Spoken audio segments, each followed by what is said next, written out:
Welcome to WorksheetCloud Grade 9s. It is Friday. Yay! I hope you're as excited as I am for the first of 2 long weekends coming our way. Today we are going to be doing short stories, or a short story, and it's a really famous one. I'm very sure that you've already heard of it before. I'm excited to share it with you. If throughout the lesson you notice something that didn't quite make sense or you'd like to share something about it, please feel free to contact Graydon at WorksheetCloud.com. There your query will be looked at and you'll receive any necessary replies or information. Okay, so without further ado, let's get going. So as I've said, firstly, long weekend is loading. This has been quite a long week, 5 full days, and we haven't had one of those for a while. So I hope that you've coped. I hope that you've been able to work consistently each day, but still manage your time and find some time for yourself, for your family, to reflect, and just to do things that also make you happy. We're going to look at this day in history, and it's quite a strange one, but I'll explain it. So today, the 24th of April, in 1989, university researchers in Australia claimed that crocodiles suffered from stress. So if you're feeling stressed about lockdown, if you're feeling stressed about anything happening right now, you're not alone. Crocodiles stress too. Okay, so just remember, every little person feels anxiety or anxious at some point. It is normal. It is okay. Speak about it. Make sure people around you know so that they can help and support you to feel better. Just like these Australian researchers helped the crocodiles. Right, so for today's lesson, you will need to have pen and paper. I've always said the same. You're also welcome just to think through the ideas, but I know it's always good to have them jotted down. When we then discuss, it's much easier for you to see where your thought process was. Right, as I did say to you, today we're looking at short stories, one in particular. Now, I know that short stories is a part of your grade 9 syllabus, so you would definitely have been exposed to at least one short story so far this year. Short stories have different elements that make up the way that they are written. So today, we will look at one short story, and we will then look at all the different ways in which it builds up, gets to the climax, and then also at the different elements. The story today is interesting in that the climax of the story, this main action, it happens actually very early, but it's there so it can give you even more horror as you see how the rest unfolds. A quote about a short story that I think is very true is that a short story is a single moment. It's a single snapshot of brilliance. So think about maybe a novel is like a movie. A short story is like a photo. Something that you get that's powerful, it's to the point, and often has to grab your attention from the very, very beginning. Right, so these are the elements that I was talking about when it comes to a short story. You will always have your introduction, which is known as your exposition. Now, your exposition will give you, most of the time, your main characters, as well as the setting. Where and when is the story taking place? There'll also be some type of conflict. Immediately, there's a problem. We then build it up. There'll be a very definite event, another one, and another one. All these events are building up to the most suspenseful moment of the short story. Like I said to you, the one we're doing today, I would already put the climax here, and then the rest actually unfolds. Then, after the climax, you start getting your story winding down, until we get to the resolution. how was the story or the conflict resolved? The way that the conflict is resolved in today's story is quite comedic. Let's get to it. What I'm going to do is I'm going to play the audio version, but you also have the words on your screen. I'm going to stop after certain elements, so it won't be the whole story as one. You'll hear it in parts, and then we'll look at what the different elements are. If at any stage the sound is not ideal, just read along on the screen, and you'll be able to still get the whole story. Okay, so we're going to start very simply here and very quickly. First thing we need to know is, who is the author? What is the name of the short story? Okay, so as I said, I will be stopping now and again, just so we can work through that together. Okay, so listen for name and of the author and the story. It's very fun. In fact, this story was rejected first when he brought it for publication. Lamb to the Slaughter. Okay, so nice and by simple Roald Dahl. introduction there. Our very first note that we have is that the story's title is Lamb to the Slaughter by Roald Dahl. Now, lamb to the slaughter is actually an idiomatic saying or expression. It means if you're kind of throwing someone under the bus, that's another expression, or if you're leaving someone to be punished or to take blame. All right, Roald Dahl, he loved writing very strange things, and he was a very famous author. And this short story, like I quickly said previously in the last slide, it was actually rejected. And now it's come to be one of the most famous short stories ever written. So if you fail at first, succeed by trying again. Okay, let's now get into, I'm going to let it obviously play for longer, and we'll now get into the first kind of aspects. Obviously, we're looking at exposition and what is this initial conflict presented to us. Okay, it should stop for us nicely at the exact place. Again, if not, you just read along with it.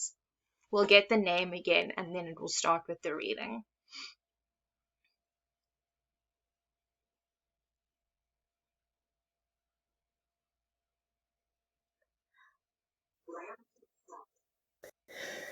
Lamb to the Slaughter by Roald Dahl.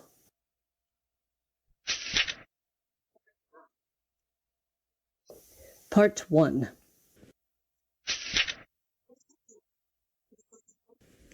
As usual, Mrs. Mary Maloney was waiting for her husband Patrick to come home from work. As soon as he came in, looking rather tired, she took his coat, served him a drink, and proposed to get him something to eat. But he had something to tell her. "This is going to be a shock to you, I'm afraid," he said. "but I've thought about it for a long time, and I've decided the only thing to do is to tell you right away. I hope you won't blame me too much." And he told her. It didn't take long, 4 or 5 minutes at most, and she sat motionless, watching him with a kind of shocked horror. "So there it is," he added. "and I know it's kind of a bad time to be telling you, but there simply wasn't any other way. Of course, I'll give you money and see you're looked after. But there shouldn't be any problem. I hope not anyway. It wouldn't be very good for my job." Her first instinct was not to believe any of it, to reject it all. It occurred to her that maybe he hadn't even spoken, that she herself had imagined the whole thing. "I'll get to supper," she managed to whisper, and this time he didn't stop her. Okay, so there we have exposition, which means introduction, as well as our initial conflict. Let's look at the exposition or the introduction. The characters mentioned are Mr. Patrick Maloney and Mrs. Mary Maloney. They are having a drink, about to have dinner. He's come home from work, but then he tells her that he has some news. Right, so this conflict that he tells her is that he is leaving her. Right, so she is shocked, no idea what to do. She's just been told her husband's leaving her. She's also pregnant, so it has this whole conflict or problem element to it. Right, let's see how the next event unfolds. It should pick up right from where we left off, where she whispered that she was about to go and get the supper sorted. So let's hope that it picks up straight from there. Just imagine how she must have felt.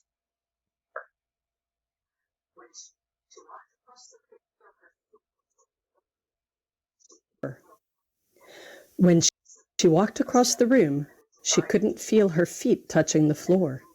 She couldn't feel anything at all, except a slight nausea and a desire to vomit. Everything was automatic now.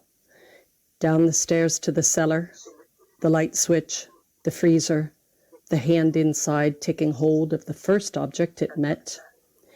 She lifted it out and looked at it. It was wrapped in paper, so she took off the paper and looked at it again. A leg of lamb. All right then, they would have lamb for supper. She carried it upstairs, holding the thin bone end of it with her hands. And as she went through the living room, she saw him standing over by the window with his back to her, and she stopped. For God's sake, he said, hearing her, but not turning around. Right, so don't make supper for me. Because I'm going might out. seem weird to you. Why is she making At this supper? point, Mary Malone... But she's just going through the automatic motions, right? So the shocking news has she's just frozen. So event number 1, straight after she's told that he's leaving, she's in shock. She goes to take a leg of lamb out of the freezer to defrost for dinner. Right? Doesn't know what else to do. Now wait for it. Like I said, guys, the climax or the suspenseful moment comes quite quickly. If you've obviously read this story or heard of it before, you'll know what's coming. Okay, so let's see. This is now the most suspenseful, the most actionful moment of the story.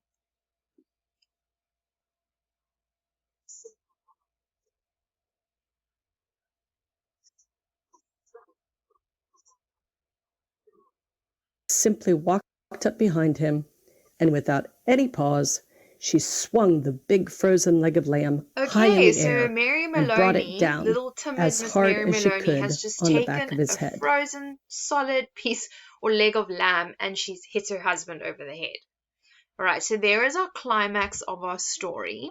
And now you'll see a lot of events happen as the story starts to unfold. So climax, most suspenseful part, Mrs. Mary Maloney hits her husband on the back of his head with the frozen leg of lamb. I'm now going to let the events play out so that I'm not stopping and starting the whole time. Then once these events have played out and the story has progressed, we'll break it down and look again. Okay, so what you guys are going to have now is quite a bit of the story at once. Try and take notes. See if you actually would also pick up, okay, that's an event, that's something else that's important. Keeping in mind so far we've had exposition. Husband comes home, tells her he's leaving her. And then we've also had an event. She goes to cook dinner or goes to at least fetch the leg of lamb. And then the climax. She hits him over the back of the head with this leg of lamb. Right, so like I said, quite a long section that will play out. I'll give you time to relax and just follow the rest of the story.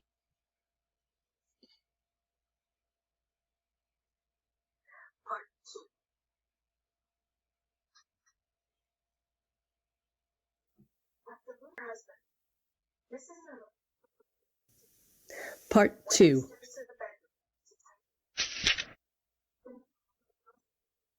After hitting her husband, Mrs. Maloney put the meat into the oven, went upstairs to the bedroom to tidy her face, then went out to the grocer's to buy some potatoes and a can of peas.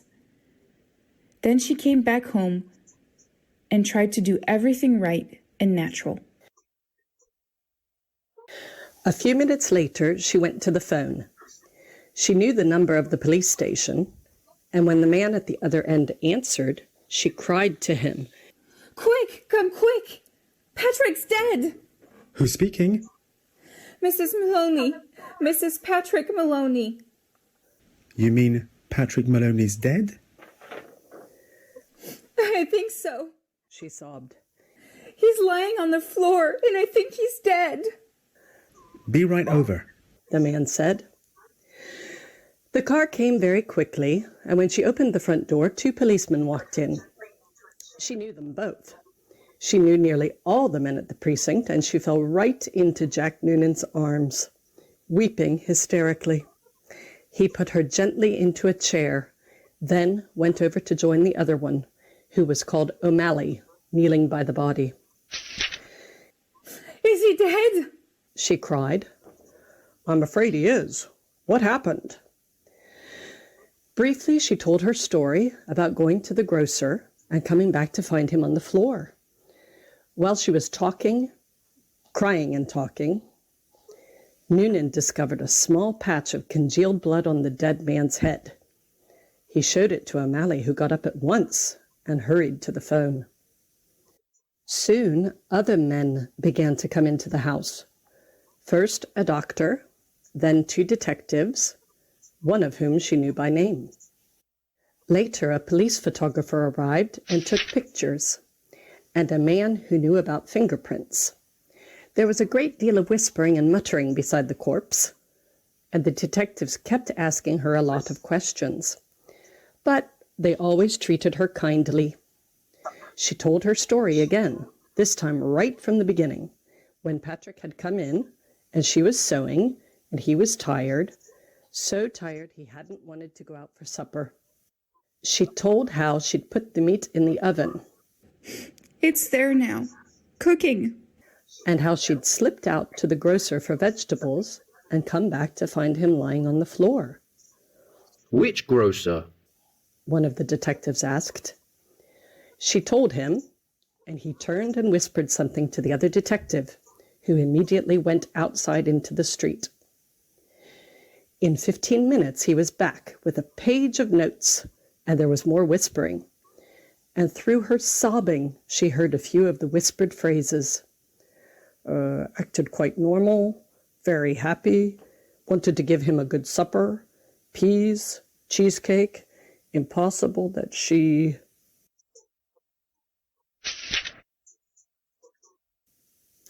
Part 3.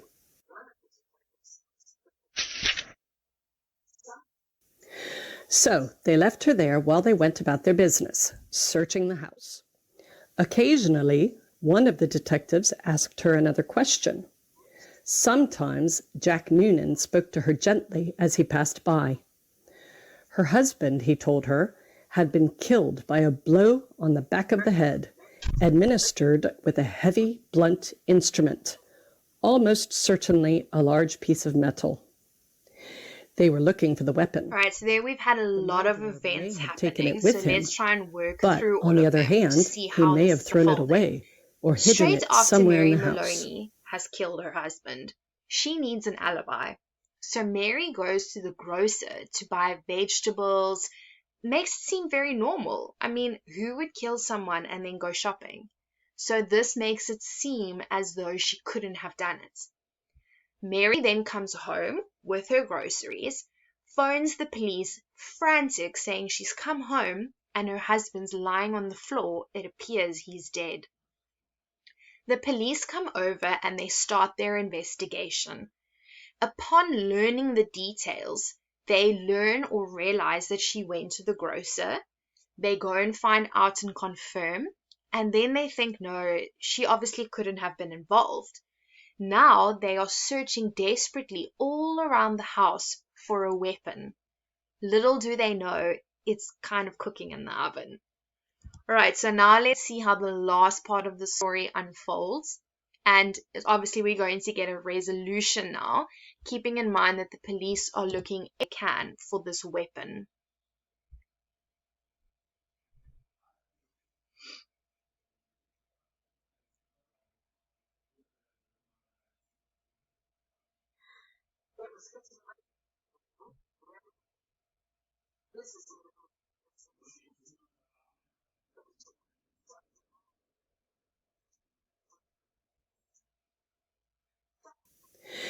It was getting late now, nearly 9. Mrs. Maloney proposed them some whiskey. Then she looked at Sergeant Noonan with her large, dark, tearful eyes. Jack Noonan, She said. Yes? would you do me a small favor, you and these others? We can try, Mrs. Maloney. Well, She said. here you all are, and good friends of dear Patrick's too, and helping to catch the man who killed him. You must be terribly hungry. I know Patrick would never forgive me, God bless his soul, if I allowed you to remain in this house without offering you decent hospitality. Why don't you eat up the lamb that's in the oven? It will be cooked just right by now. There was a good deal of hesitating among the 4 policemen, but they were clearly hungry, and in the end they were persuaded to go into the kitchen and help themselves.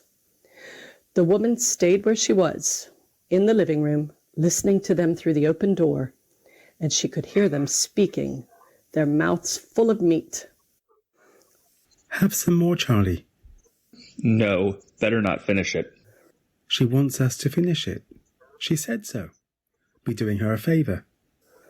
Okay then, give me some more. That's a hell of a big club the guy must have used to hit poor Patrick. One of them was saying.